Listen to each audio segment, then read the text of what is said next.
don't think I should, and quite remember what he does.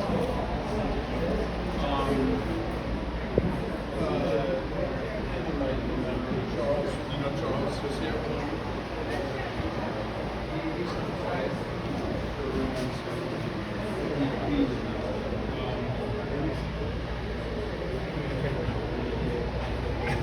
That's all I got.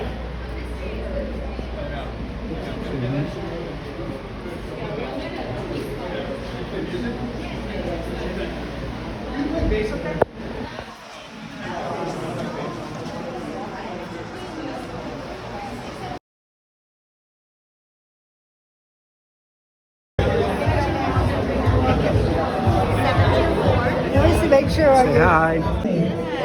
Looking at this room, we got really fucking old, you guys. But we're still here. And we'll do this every time, I promise. Cheers.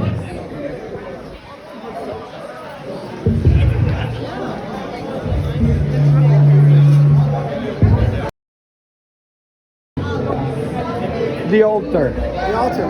Walter's altar. It rhymes. I'm not going to say anything, Charles. We're not going to say anything. And then after that? Then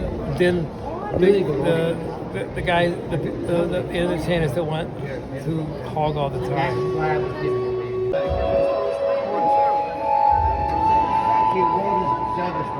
I'm left-handed. I have a left-handed violin. Yeah, right now. Again, they're doing a special visual judge right now. I gotta follow.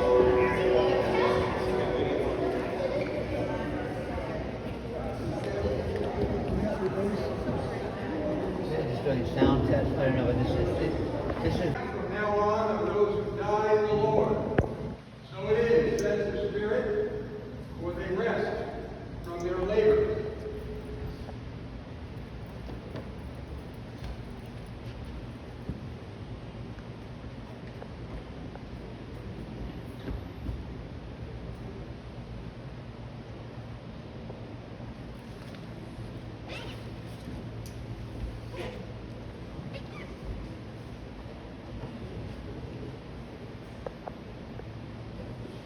Creative and living Spirit of the universe, we remember this day our brother Walter. We thank you for giving him to us, his family and friends, to know and to love as a companion on our earthly pilgrimage. In your boundless compassion, console us who mourn, and help us to celebrate his life. Give us faith to see in death the gate of new life, so that in quiet confidence we may continue our course on earth, until by your call we are reunited with those who've gone before. Amen.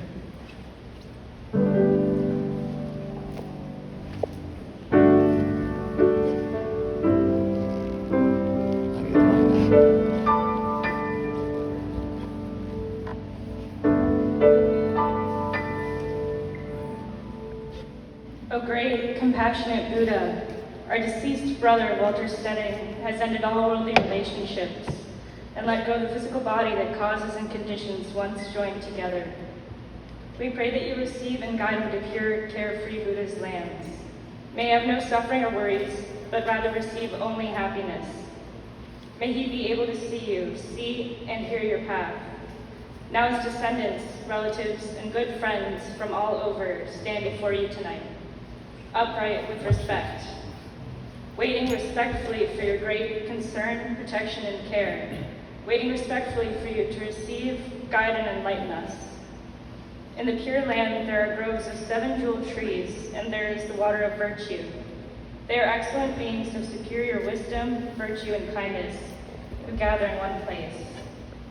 Please rest in peace, or take the vow that come back again. We are all here to transform our endless sad feelings into the soft chanting of Buddha's names. and to transform our boundless memories into blessings and thoughts of gratitude. This is what we pray for. O great, compassionate Buddha, please accept our sincere prayer. Please accept our sincere prayer.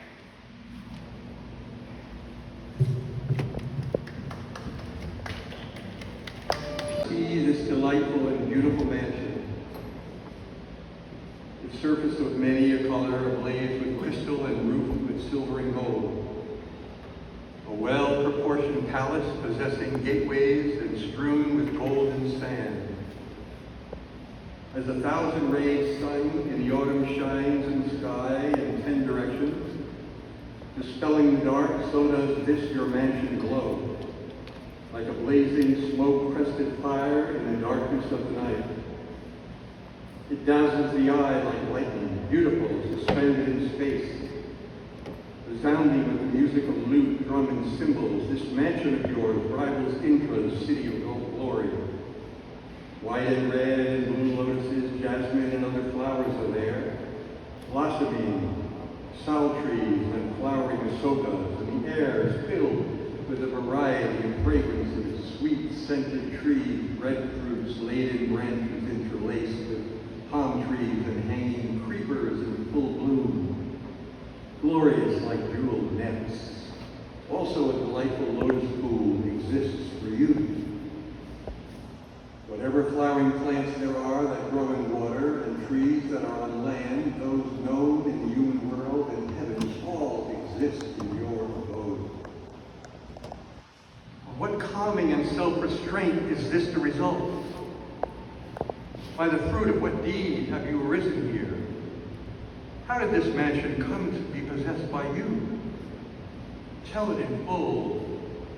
How come it to be possessed by me, this mansion with its flocks of herons, peacocks, and partridges, and frequented by heavenly waterfowl and royal geese, resounding with the cries of birds, of ducks, and cuckoos, containing diverse varieties of creepers, flowers, and trees, with trumpet flower, rose, apple, and asoka trees? Now how this mansion came to be possessed by me, I will tell you. Listen, venerable sir. I honored him, skilled in deeds and worshipped by gods and men, your disciple who has attained immeasurable friendship. Having worshipped him, gone to the ultimate bourne, the eminent seer bearing his last body, on leaving my human shape, I came to heaven and inhabit this place.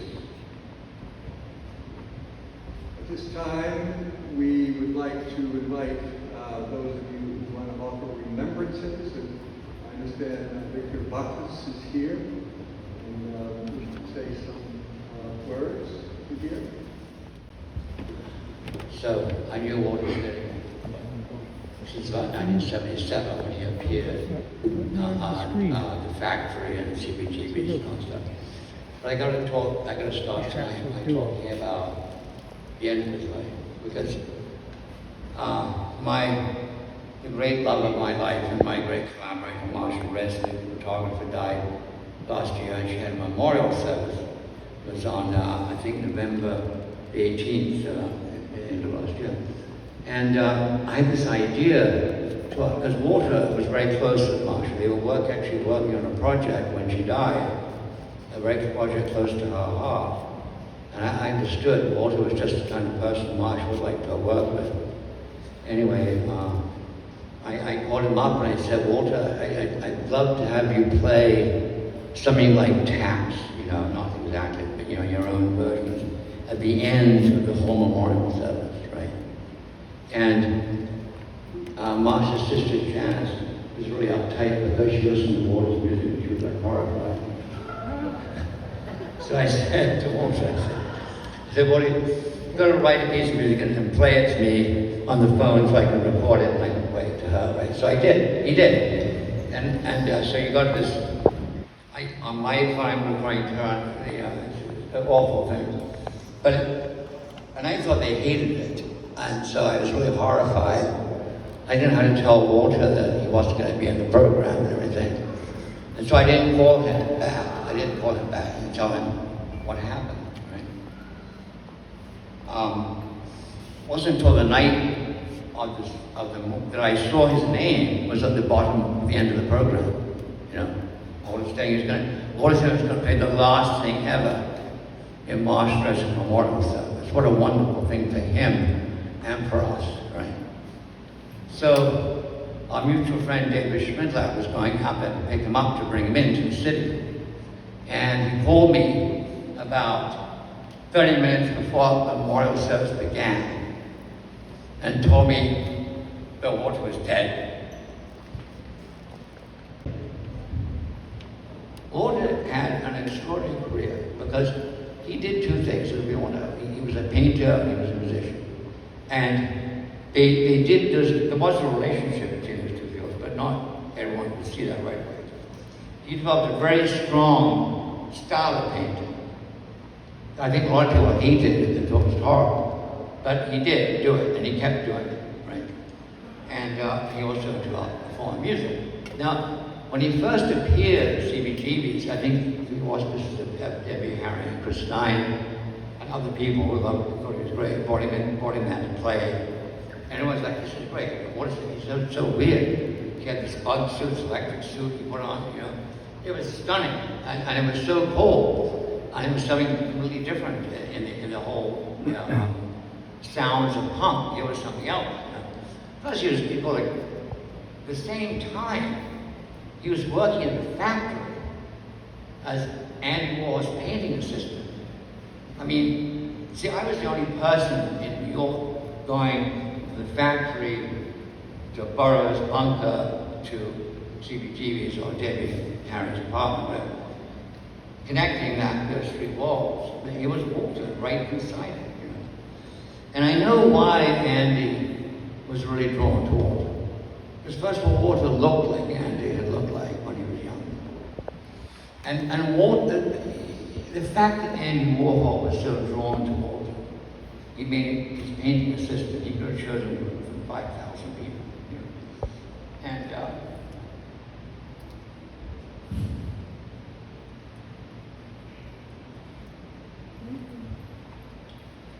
And Walter's a terrible assistant. He would always show up late, he would never get it together, he'd be all spaced out and everything. I think Andy tried it like 5 or 10 times, but never really meant it, you know. And then finally he did. But I'm getting ahead of myself. So we really got to dig this. Andy Warhol managed one musical band, the Velvet Underground. Andy Warhol did not just manage the program. He designed them, he put Nico to sing in front of them, he produced their album.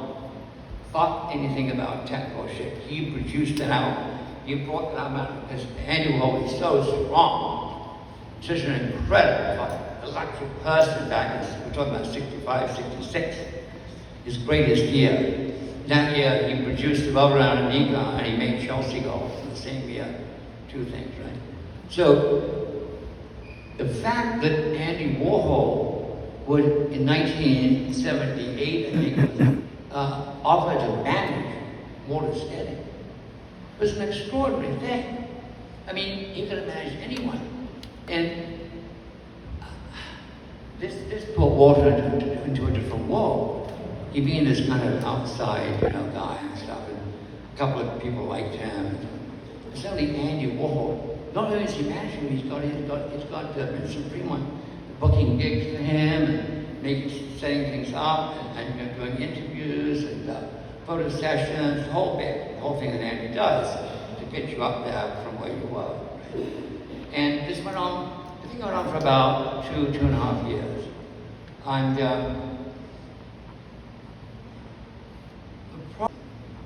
Walter was not a person you could manipulate into changing what he wanted to do. Lou Reed, one of the most extreme people in rock, allowed Andy to put Nico in front of him. All the original singles were by Nico, right? can imagine, this is like asking Mick Jagger to put Marianne Faithfull in front of the Stones back in '63. It's like extraordinary, you know. So he had this mesmerizing power, and he had this wonderful sense of timing and what's happening. And Andy was totally into punk. He totally dug punk. He used to go to CBGBs. He had connections with some of the bands. So there's this thing of Walter could have really made it. He really could have made it. Imagine Walter Stedding on the cover of Rolling Stone. Walter Stedding, the #1 single in England. You know, all these things could have happened for him. But in a sense, Andy's management made him relax a bit too much. The height of this whole thing was Andy had this really nice carriage house down on Great Jones Street. And he gave it to Walter to live in. He later rented it to Jean-Michel Bas, gave her $4,500 a month. He gave it to Walter for free. And Walter lived in that place for about, I think, a year and a half, right? He had the most wonderful checks.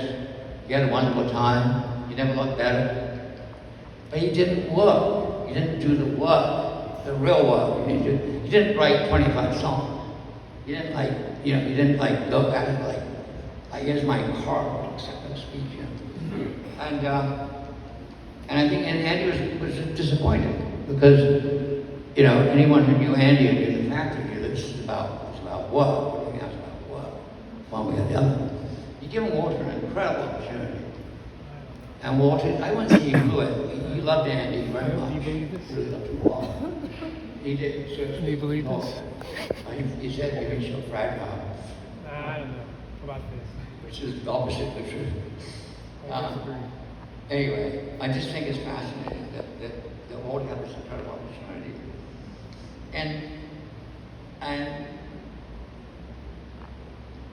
all his life, he's remained true to who he is and what he's doing. Support of various people here tonight, and over his life, you know, many people helped him out one way or the other, buying paintings from him. And he managed to have a whole life, a whole career, working, doing stuff, always doing stuff, all sorts of things, you know. He might have been much more famous, he might have had a bit better haircut, he might have had a more expensive suit. That wasn't his thing, you know. Walter Stedding was, you know, I don't know, I was going to say a very fragile flower.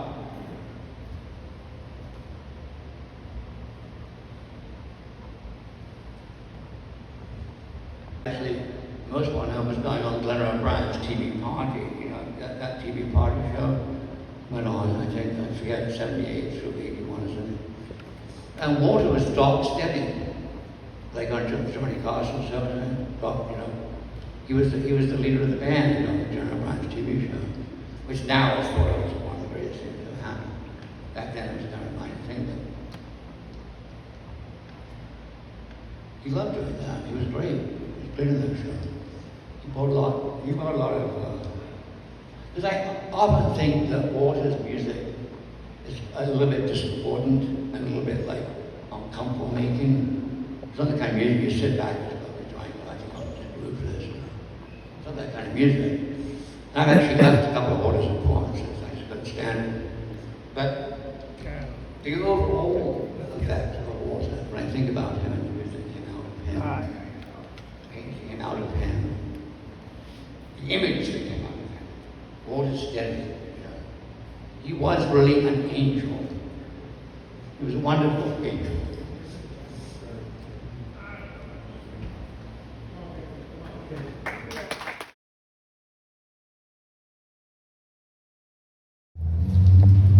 And so Walter, you know, he's amazing, just picking up the ball and run one with it. It'll take more than two violins to do what Walter did, but we're going to do all that.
till you go.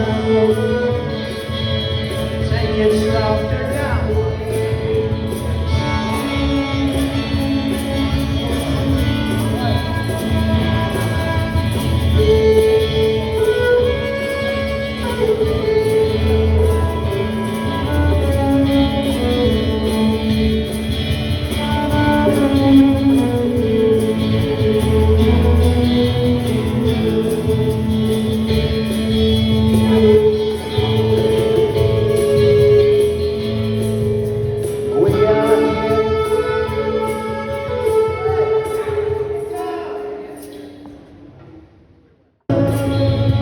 Time to seems to seem eternity.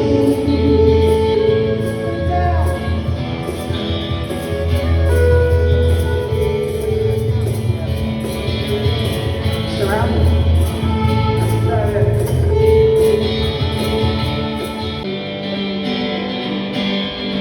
There you go.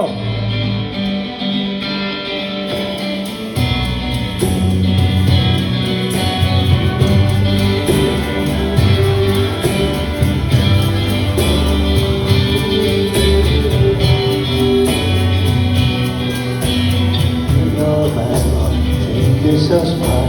You cannot love a broken heart. I wanna stay here and I wanna leave. I wanna keep you a mystery.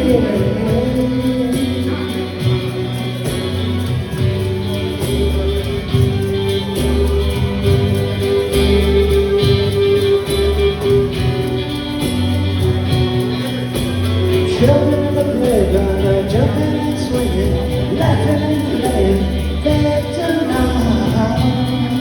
I was once like them, grown-ups play new games, much worse for the wear. The game of love, cause they won't play fair. I wanna stay, but I wanna leave. I wanna keep you a mystery.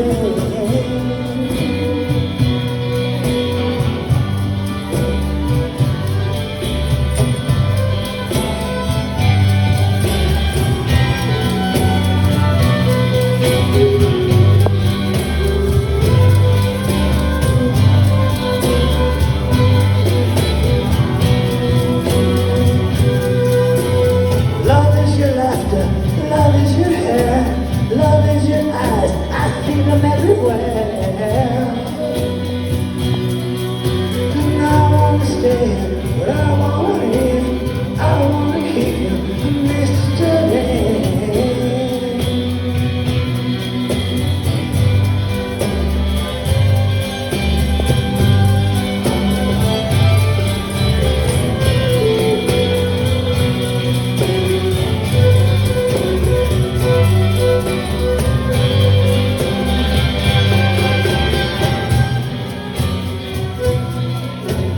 I wanna stay, but I wanna leave. I wanna keep you a mystery.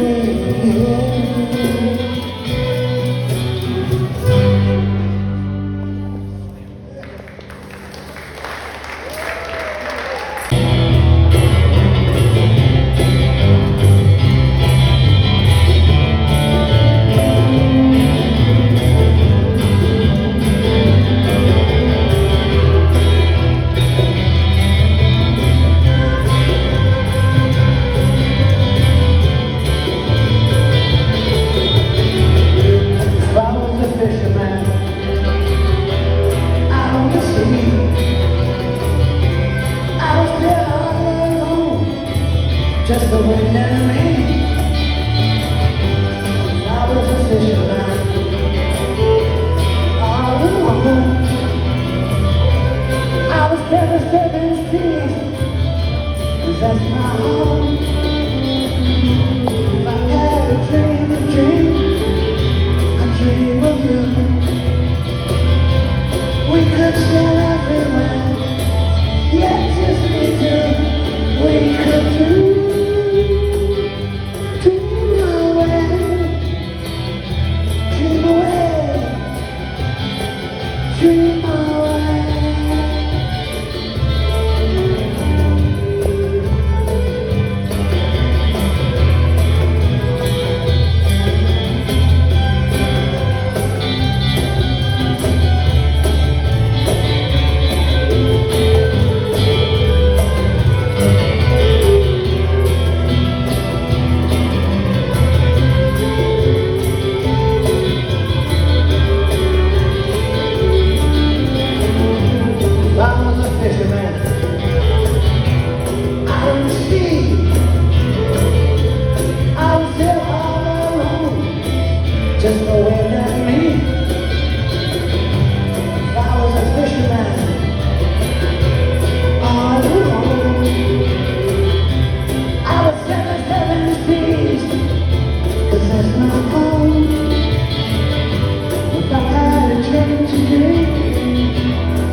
my friend sitting in the meadow? Have you seen my friend in a field of yellow? Have you seen my friend in the wooded green? Have you seen my friend in the forest serene? Have you seen my friend walking by the water? Have you seen my friend with a heart tried true? Somebody said that they saw you, but you were not alone. You were walking with an angel, going home.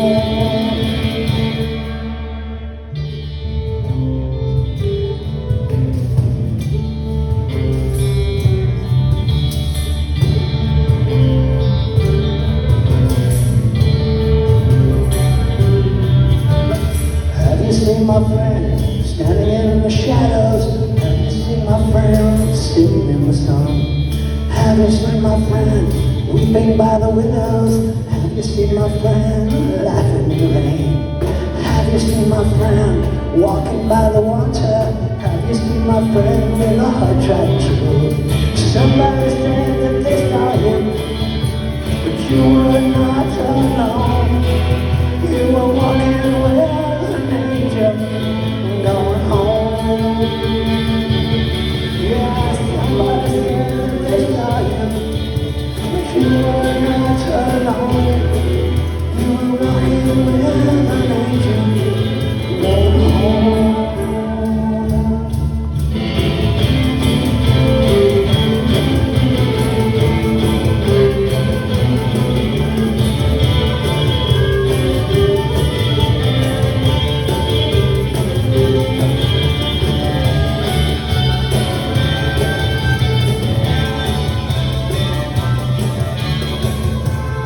Somebody said that they saw you, but you were not alone. You were walking with an angel, going home. Yeah, walking with an angel, walking with an angel. You were walking with an angel, going home.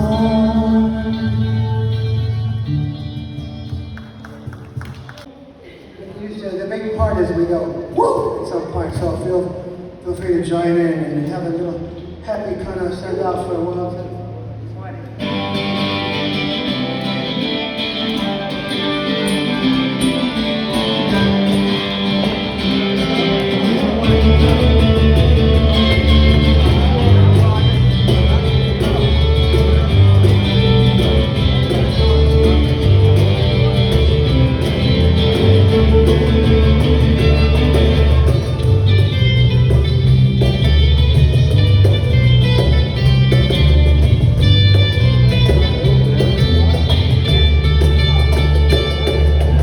Everybody wants to follow you. Everybody wants to swallow you. Everybody wants to know your name. And everybody wants to be your sunshine. Everybody wants to be your shade. Everybody wants to play in your game. I love it, I love it, I love it. Woo! When you say what you say, I love it, I love it, I love it. Woo! When you make me feel that way, I love it, I love it, I love it. Woo! When you call my name, I love it, I love it, I love it. Woo! Yeah, yeah, yeah. Woo! Yeah, yeah, yeah.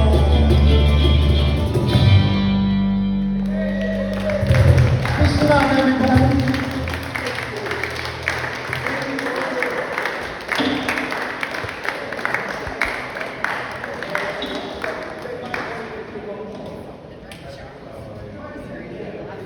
Okay, 1, 2, 3. If you close the door, the night has last ever.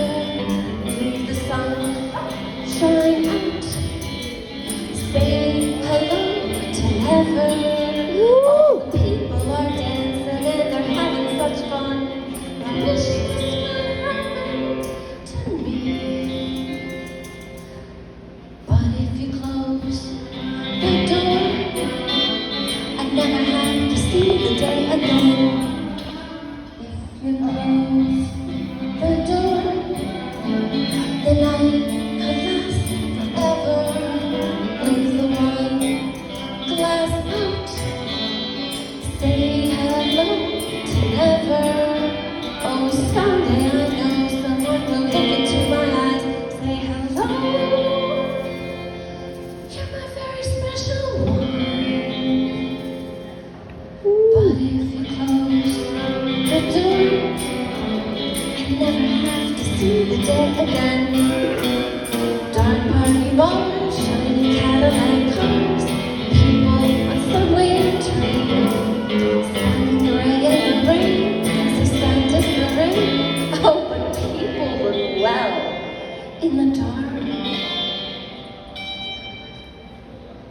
if you close the door, the night could last forever.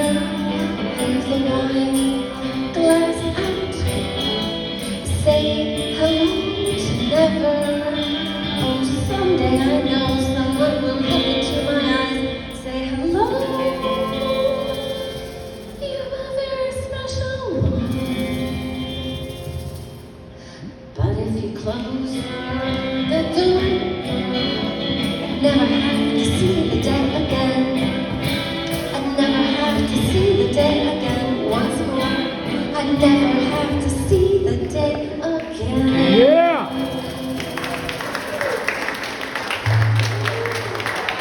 Thank you, Walter.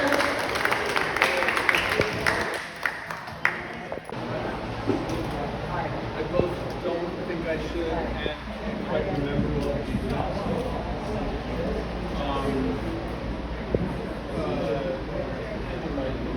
Charles, you know Charles was here.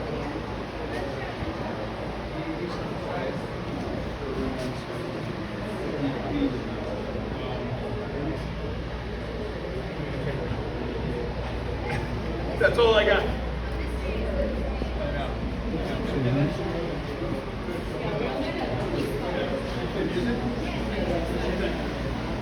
Basic.